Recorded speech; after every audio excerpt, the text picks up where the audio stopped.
Hello guys, this is Raju Diwakar. Welcome to all my channel. आशा करते हैं आप सभी अच्छे होंगे और अपनी तैयारी अच्छे से कर रहे होंगे। आज की इस वीडियो में हम डिस्कस करने वाले हैं एक लेटेस्ट अपडेट जो कल यानी कि 5 जुलाई 2023 को रिलीज़ किया गया है।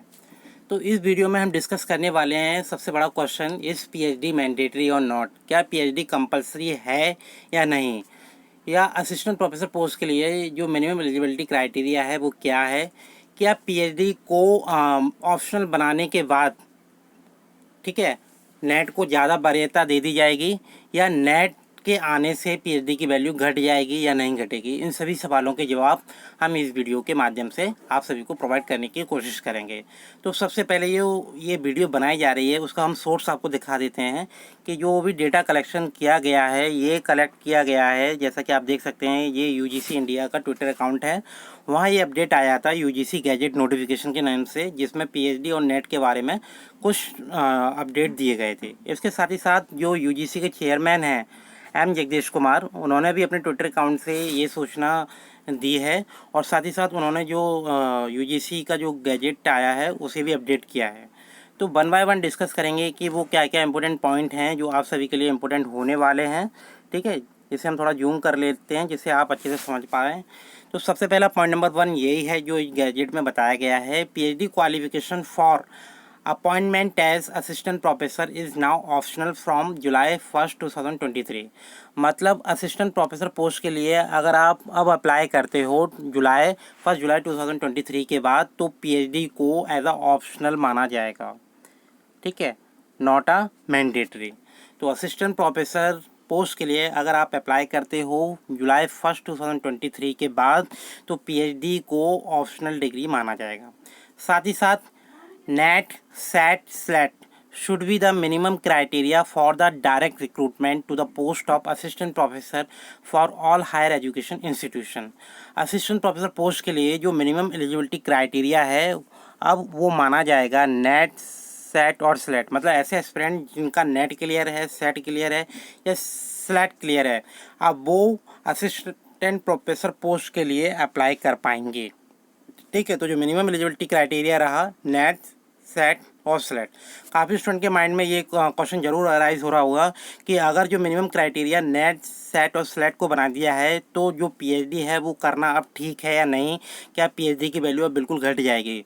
तो ऐसा बिल्कुल नहीं है, इसके भी मैं आपको मेन रीजन बताऊंगा इसी वीडियो में, तो बने रहिए इस वीडियो के साथ। साथ ही साथ जो थर्ड पॉइंट है, depending on the discipline institution can decide the short listing criteria above the minimum specified by the UGC। और साथ ही साथ UGC ने जो इंस्टीट्यूशन को ये वरीयता दे दी है कि आप वो डिसाइड कर सकते हैं शॉर्ट लिस्टेड जो क्राइटेरिया है अकॉर्डिंग टू UGC नॉर्म्स और मिनिमम स्पेसिफाइड गाइडलाइंस। क्लियर। तो ये 3 इंपॉर्टेंट पॉइंट थे जो इस गैजेट्स में बताए गए हैं। अब बात करते हैं, हाँ, तो ये भी इम्पोर्टेंट पॉइंट है, इसे भी आप देख लीजिए कि अब आपको पता चल जाएगा कि क्या मतलब चेंज जो किया है वो किस रीजन की वजह से किया है। The University Grant Commission has reverse its previous decision on mandatory PhD qualification for assistant professor making it optional once again. तो पहले भी अपडेट आया था वर्ष 2021 में, तब भी पीएचडी को 2021 से पहले ऑप्शनल रखा गया था और जो मिनिमम एलिजिबिलिटी क्राइटेरिया था वो नेट ही था। वर्ष 2021 के बाद ऐसा आया था कि जो नेट है अब उसे मैंडेटरी कर दिया जाएगा। ठीक है, तो the minimum eligibility criteria for recruitment will now be the NET SET और SLET in PhD to July 2023 for recruitment of assistant professor due to COVID related issues the slowed the progress of the research work. तो main reason क्या है, वर्ष 2021 में जैसा कि आप सभी को पता है कोविड-19 पैंडेमिक का दौर था, तो उस दौर के आने के बाद क्या हुआ है, तो जो रिसर्च का जो प्रोसेस है वो बिल्कुल स्लो डाउन हो गया है। अब उसमें प्रोग्रेस लाने के लिए ये बदलाव किया गया है। क्लियर। इसके साथ ही साथ कुछ न्यूज़ के स्क्रीनशॉट लिए गए हैं, उसमें भी क्या क्या इंपॉर्टेंट बात बताई है उसके माध्यम से भी आप सभी को बता देते हैं। जो जैसे यूजीसी के अध्यक्ष एम जगदीश कुमार ने बताया है, पीएचडी योग्यता वैकल्पिक बनी रहेगी। 1 जुलाई से सभी केंद्रीय, राज्य एवं निजी विश्वविद्यालयों और deem to be to be university में भर्ती के नए नियम लागू होंगे। मतलब किसी भी तरीके की यूनिवर्सिटी हो, चाहे वो सेंट्रल हो, स्टेट हो, या जो भी डीम्ड हो या प्राइवेट हो, उन सभी में यूजीसी के नियम लागू होंगे। साथ ही साथ आप इधर देख सकते हो जो बॉक्स में पीएचडी की गुणवत्ता में सुधार के लिए संशोधन। अब ये संशोधन क्या है? जो पीएचडी की क्वालिटी है उसमें इम्प्रूवमेंट आ सके। यूजीसी के जो सचिव हैं प्रोफेसर मनीष जोशी ने बताया है कि 2021 में सहायक प्रोफेसर की भर्ती में पीएचडी की अनिवार्य किया गया था। मतलब 2021 में असिस्टेंट प्रोफेसर पोस्ट में जो पीएचडी है उसे मैंडेटरी कर दिया था। लेकिन इससे क्या हुआ था, जो शोध का जो स्तर था उसमें गिरावट आ गई थी, जो रिसर्च की जो क्वालिटी थी वो बिल्कुल डाउन हो गई थी। इसलिए पीएचडी को अनिवार्य जो मापदंड है, ठीक है, मानदंड है, उससे हटा दिया गया है। साथ ही साथ इसके बाद एक स्क्रीनशॉट और है, वो भी मैं आप सभी को बता देता हूँ, जिसमें और इम्पोर्टेंट पॉइंट बताए हैं, जिससे आप ये क्वेश्चन आपके माइंड में ज़रूर आ रहा होगा कि जो पीएचडी अब ऑप्शनल है तो क्या हमें पीएचडी करनी चाहिए या नहीं करनी चाहिए।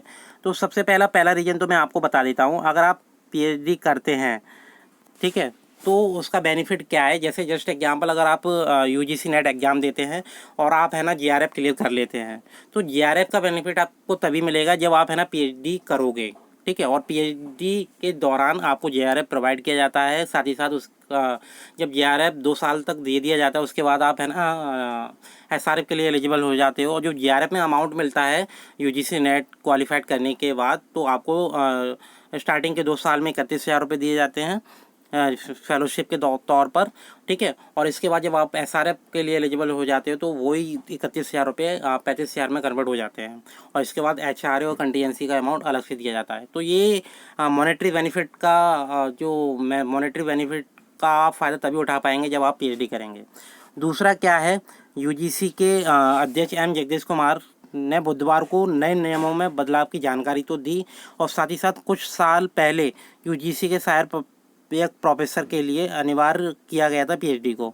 इसमें आप ये पॉइंट जरूर ध्यान दें, नियुक्ति प्रक्रिया में जब अकादमिक स्कोर मतलब एपीआई इंडेक्स जब बनता है, एपीआई स्कोर जब बनता है, तो उसमें पीएचडी की का जो रेटिंग है वो बहुत ज़्यादा होता है। मतलब मान लो अगर 2 कैंडिडेट हैं, एक ने पीएचडी कंप्लीट किया हुआ है, एक ने ओनली नेट के बेस पे अप्लाई किया हुआ है, तो जब एपीआई स्कोर बनेगा तो वहाँ पीएचडी वालों को ज़्यादा बेनिफिट होगा। क्योंकि जब एपीआई स्कोर बनता है तो पीएचडी वालों को उनके एपीआई स्कोर में 30 मार्क्स का वेटेज दिया जाता है। जहाँ दूसरी तरफ जो नॉन पीएचडी स्टूडेंट हैं या ऐसे स्टूडेंट जिन्होंने नेट क्वालिफाई करके ही अप्लाई किया है, तो उन स्टूडेंट को इस एपीआई स्कोर में इस स्कोर का बेनिफिट नहीं मिलता। जितना पीएचडी वालों को 30 मार्क्स का स्कोर का बेनिफिट दिया जाता है, उतना नेट वालों को नहीं दिया जाता। तो ये सबसे बड़ा रीज़न है पीएचडी करने का। अगर आप पीएचडी करते हैं तो आपको एपीआई स्कोर में बेनिफिट मिलता है। और काफ़ी यूनिवर्सिटी हैं जो अपने एडमिशन अपने जो सिलेक्शन प्रोसेस में, असिस्टेंट प्रोफेसर सिलेक्शन प्रोसेस में एपीआई स्कोर को वेटेज देती हैं। क्लियर? तो आपको ये भी क्लियर हो गया होगा कि पीएचडी करना इम्पोर्टेंट है या नहीं, ठीक है। और अगर आप पीएचडी नहीं करना चाहते हैं तो आप नेट क्वालिफाई करके भी असिस्टेंट प्रोफेसर पोस्ट के लिए अप्लाई कर सकते हैं। क्लियर?